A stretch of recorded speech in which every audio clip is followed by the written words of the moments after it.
The All-African Conference Sister to Sister, known as AAC-SS Nigeria, joyfully celebrated its founding day and the Day of Caring on December 1st, 2025.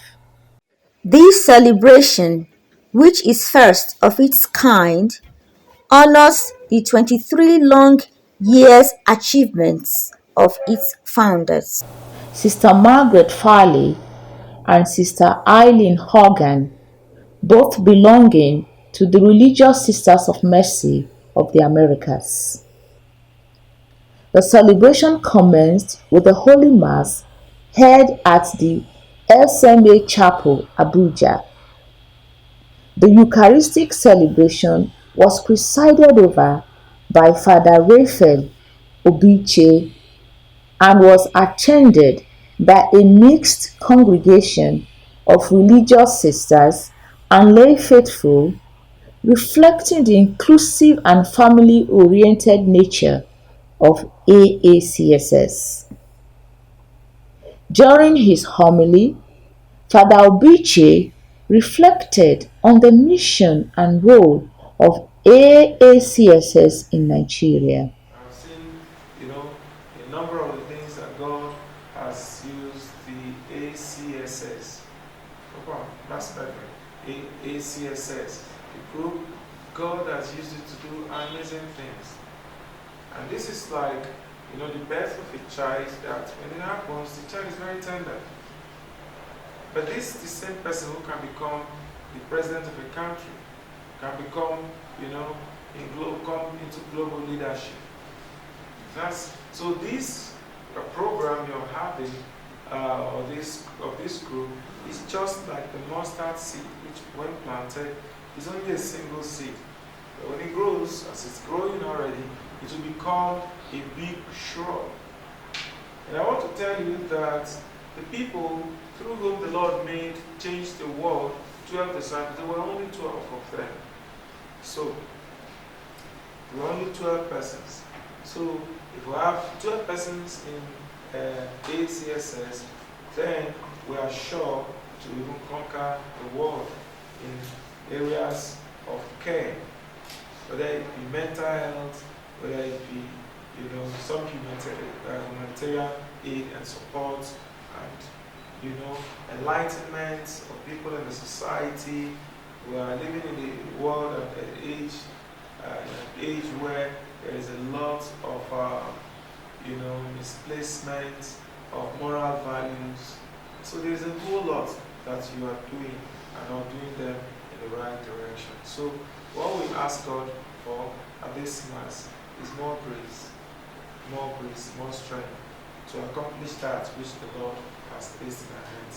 May God grant us grace for this through Christ our Lord. Amen. Following the Holy Mass, participants gathered for a family-style meeting and interaction.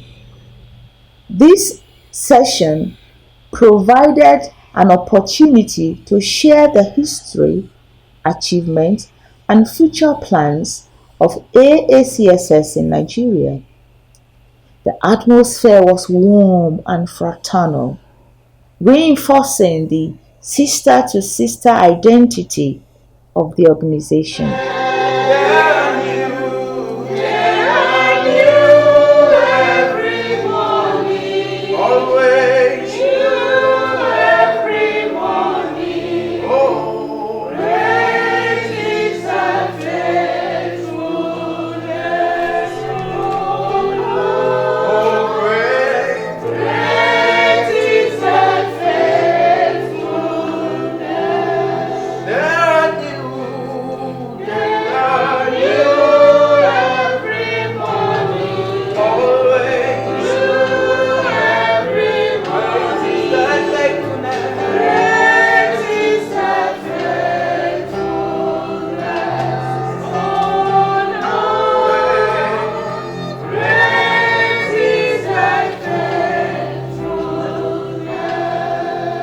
Father Obiche further spoke on key milestones recorded by AAC-SS Nigeria Since its inception, he highlighted the organization's commitment to empowering religious sisters through leadership development, capacity building, and collaborative ministry. He emphasized the importance of its service and faithfulness to the vision of AAC-SS as a platform for strengthening the apostolic effectiveness of sisters in Nigeria and across Africa. Issues bothering us, especially within Africa, namely HIV and AIDS and the pandemic and similar illnesses. And so, this group was formed to respond to a need, to respond to a situation that was challenging to human well-being, human existence in Africa and indeed in some parts of the world. So they concluded that there was a need for women to gather in Africa in order to break the shame of silence and share their experiences, ideas among themselves. Specifically, there was need for women to discuss the pandemic in terms of their faith and religious values. So the All African Conference's Sister to Sister has its origin as a response to needs expressed by these African women.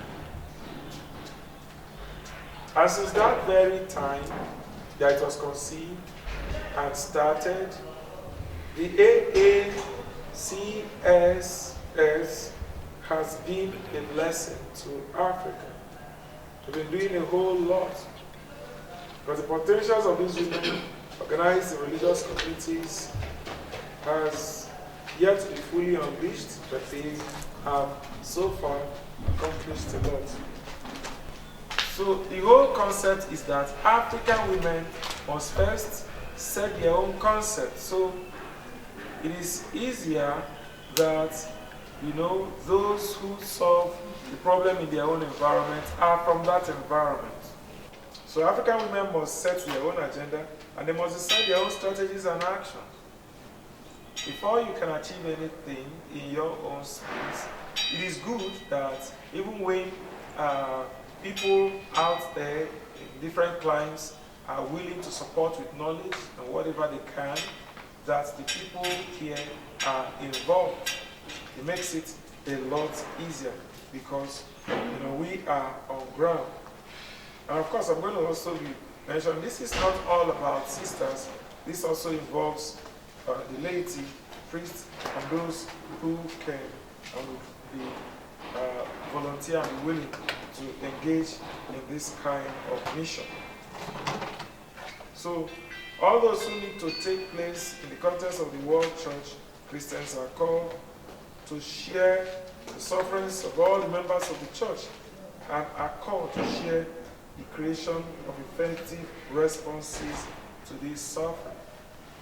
It was St. James who said that if someone, your brother, is hungry, and then you simply say, or is without clothing, oh, you go find something to eat, clothe yourself, without doing something. Faith without action is said to be dead. Our faith needs to be mobilized by action. Now you will ask, what do we have to bring to the table for this? The sisters and those who are part of it, do we have all the funds to respond to this? What is government doing about this and all that? That is where advocacy also comes in. Now, if there are people who are gathered together and saying one thing and saying it again, it is easier to listen to such persons than when one person is saying the same thing. So, when we make concerted efforts and move together to address this and put it before the government and put it as much as possible to their faces, it is easier to respond to this. So what's the vision and mission of the AAC-SS? It is to break the shameful silence about the central issues of sexuality, the status of women, and interconnection of gender race, and poverty by enabling women to empower one another. They say a problem shared is a problem half solved. Sister to sister, women to women, reaching out to people in the world. There are many suffering people in our nation today, so many.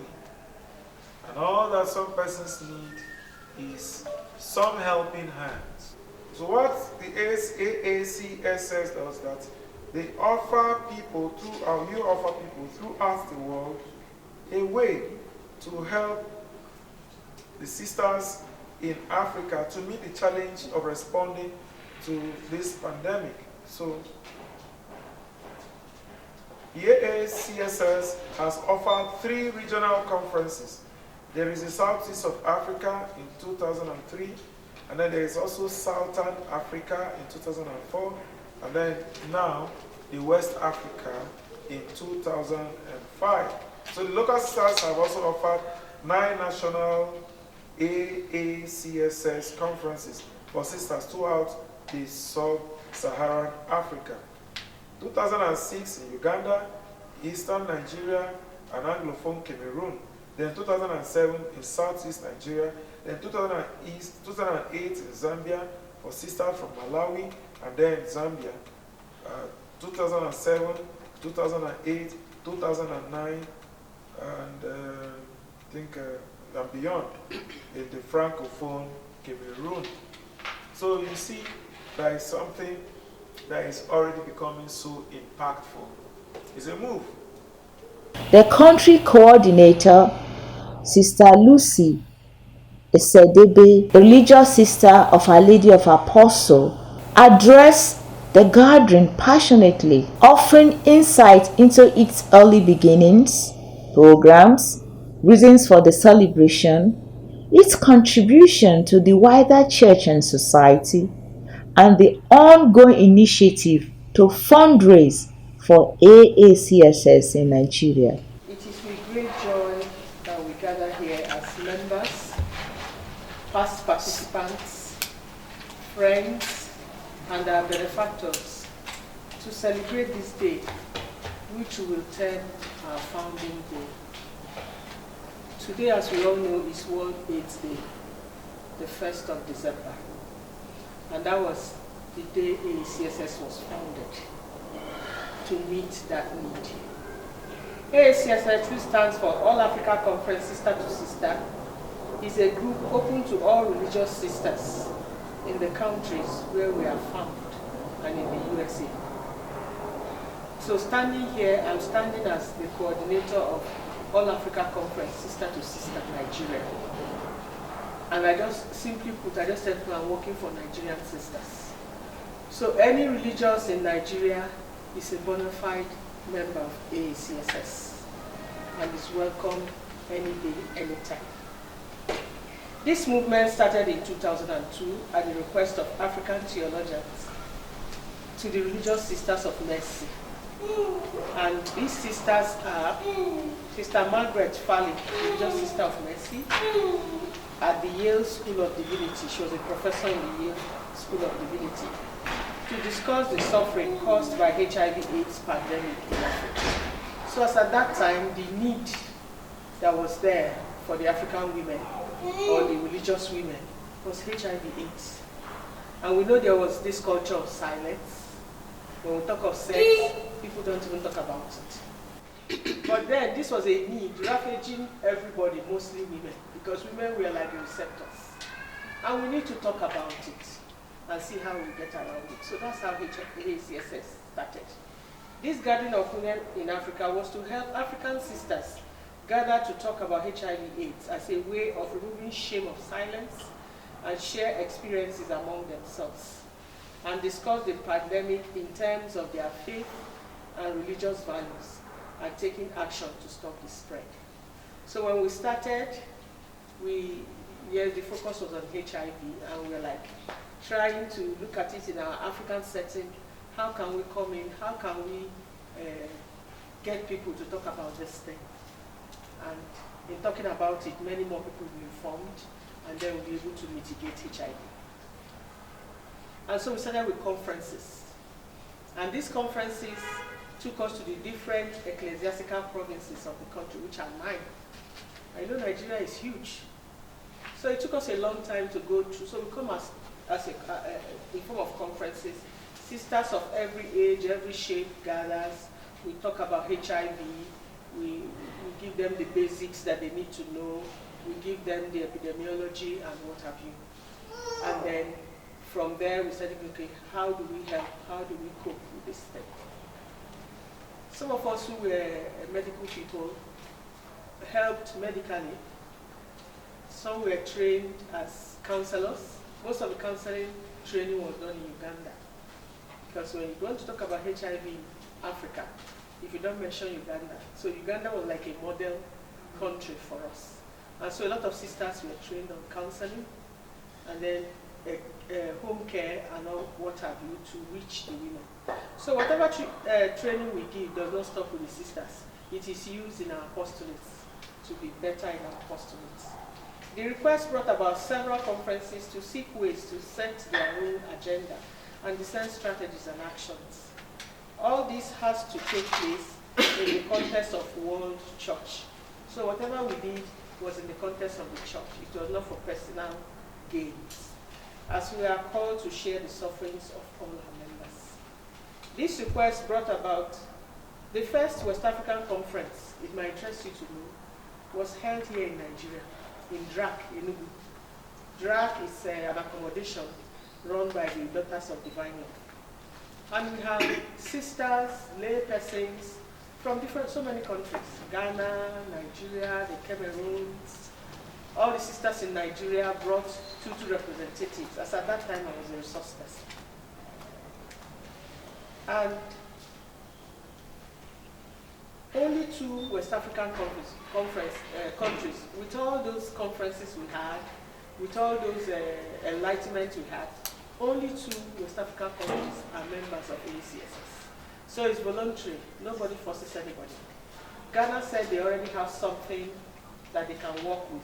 So they were not ready to join the AAC-SS. So AAC-SS in West Africa is only run by the Cameroons and Nigeria.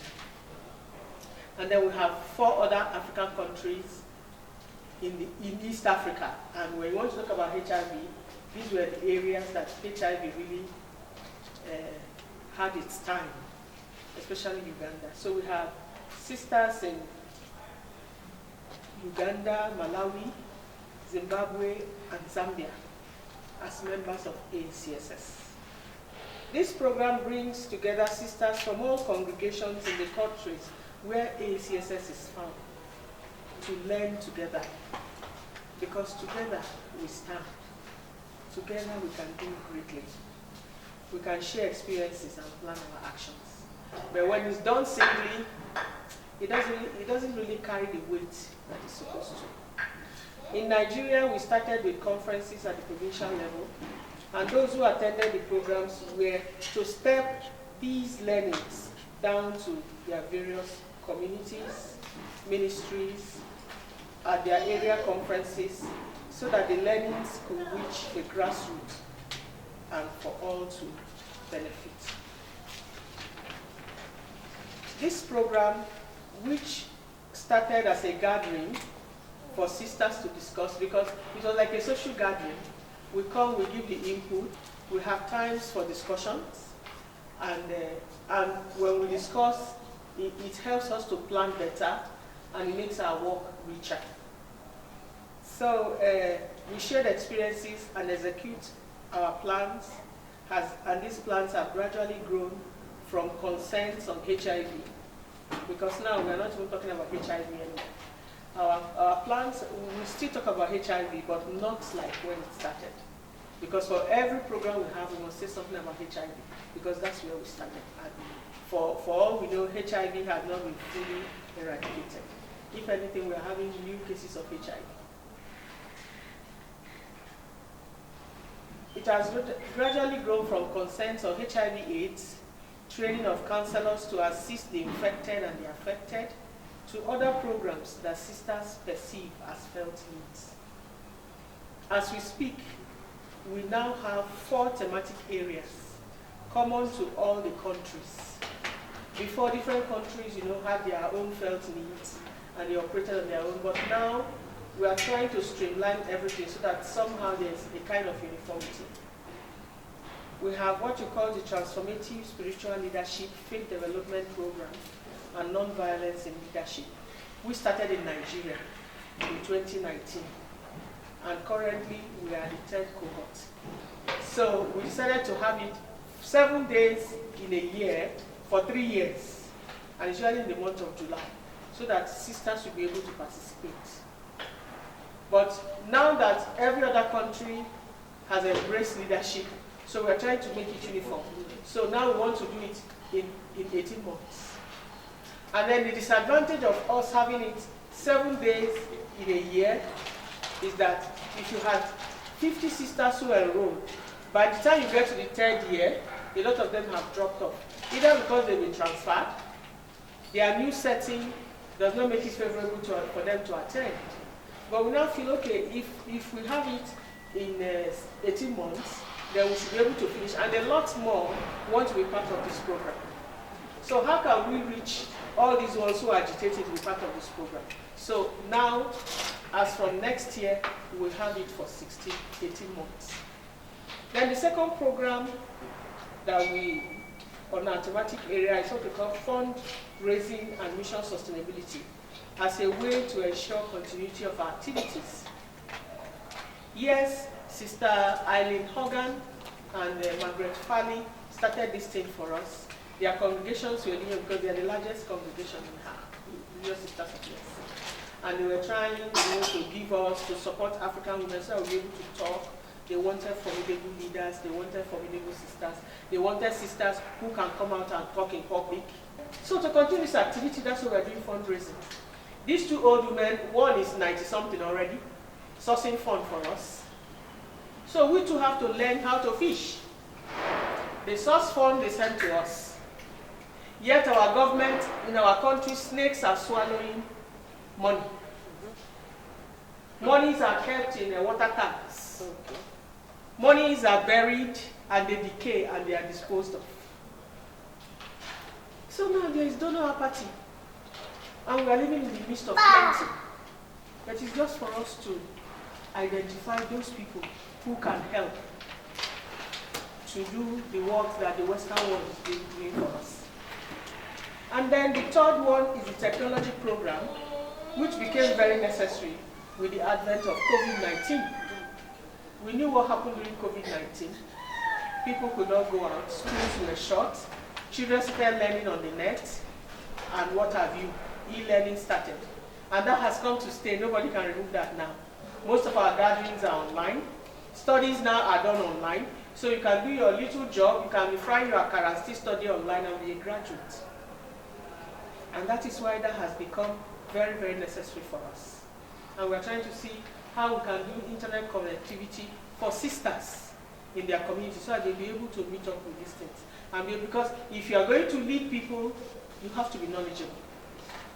If you are not knowledgeable, the child in the class will ask a question that might pull you down. So to be able to teach the crop of children, we're talking about Gen Z, we've passed Gen Z, we have Gen Z plus now. To be able to teach them, you have to be somewhere at their level or above their level. And so that's why we're talking about technology. And then finally, mental health services. People are committing suicide every day. It's not only when I carry cutlass or stab myself. People have taken drugs. And we just said, oh, the person died in his sleep or her sleep. Even priests and sisters. And that's why it has become very important.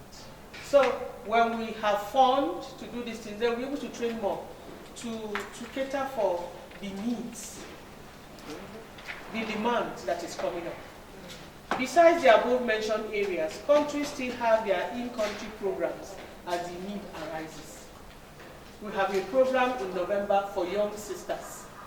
To gather young sisters, temporary professed, who are not finally professed, but when they complain that they don't have all it takes, so we added some finally professed, so they can sit down and discuss issues as it affects them at their own level.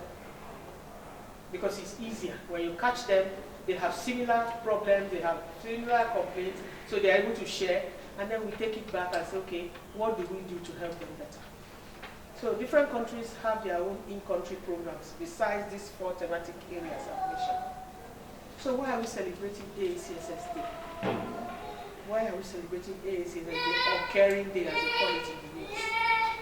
This has become necessary after 23 years and still counting, that the program is still standing, in spite of all the challenges that we're still standing. To celebrate our founders in the first place, Sister Margaret Farley and Sister Eileen Hogan.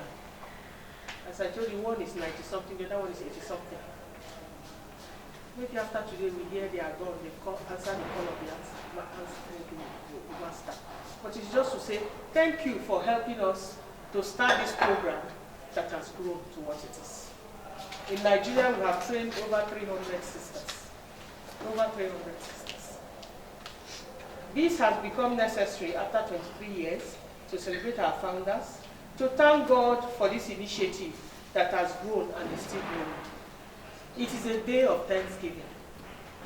It could also be a day to ask for support in our various countries for continuation of our activities. Because whether we like it or not, after COVID-19, so many economies were affected. So you don't even, there is this challenge of even writing grants and getting something. Supporting us is not a one-time thing, it's a continuous thing as long as AAC-SS lives. So I end this by saying, long live AAC-SS Nigeria, long live NCWR, because there is nothing we do without our mother body, which is called the NCWR.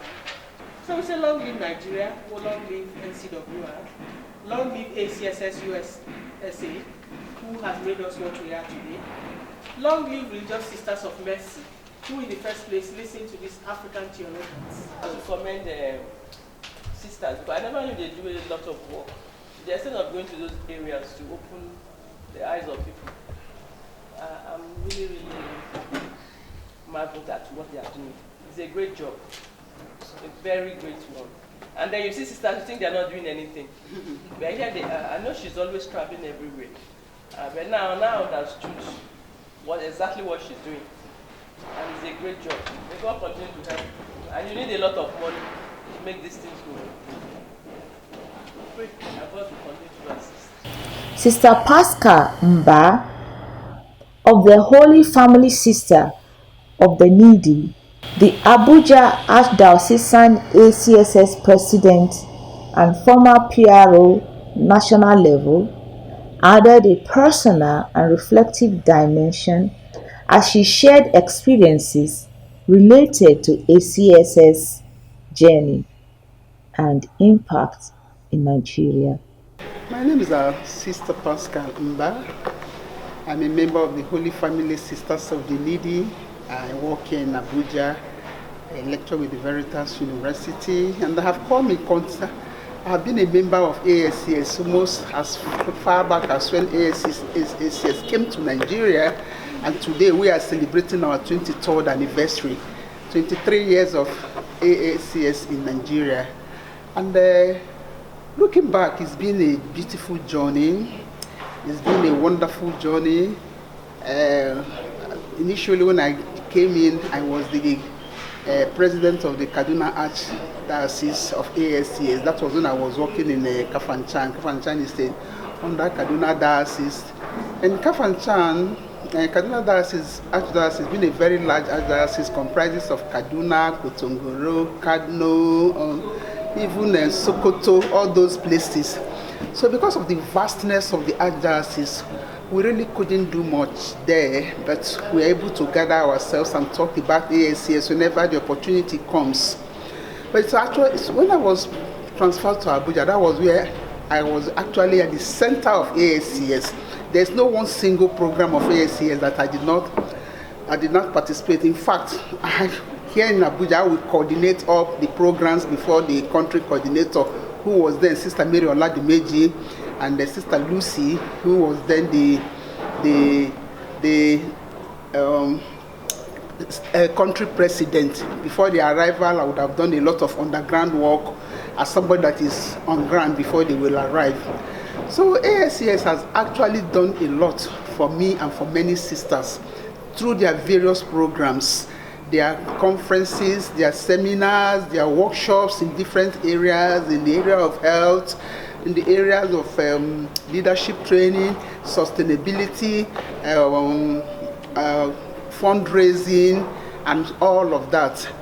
And it's been a very, very long journey with AAC-SS. Now I've come to know a lot of sisters that I don't think of any state in Nigeria now that I will go that I won't have a sister to say I'm around because of my involvement with AAC-SS. Of course, needless to say, AAC-SS simply means All African Conference of Sisters to Sisters.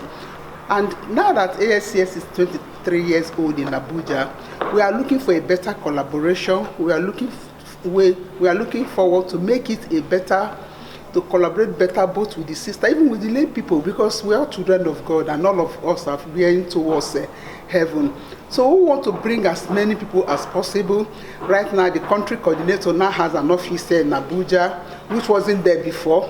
So that will give room for more activities, more collaborations, and more reaching out to sisters and to all those that will know about it.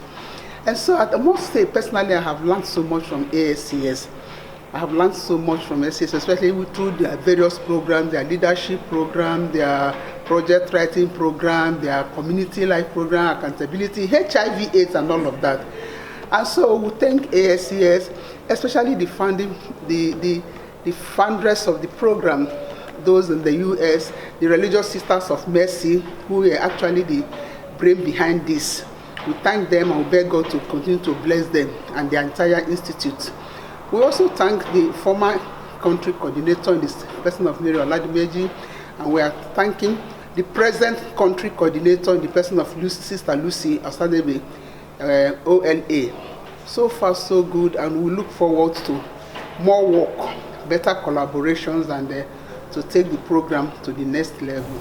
The Founding Day celebration reaffirmed AAC-SS Nigerians' commitment to growth, unity, and service as it looks forward in hope and determination to the future, with many people of goodwill supporting the conference body with financial and material resources to sustain its existence and good works in Nigeria. The day was marked by gratitude, reflection, refreshment, and renewed commitment to the mission of AAC-SS in Nigeria and the world at large.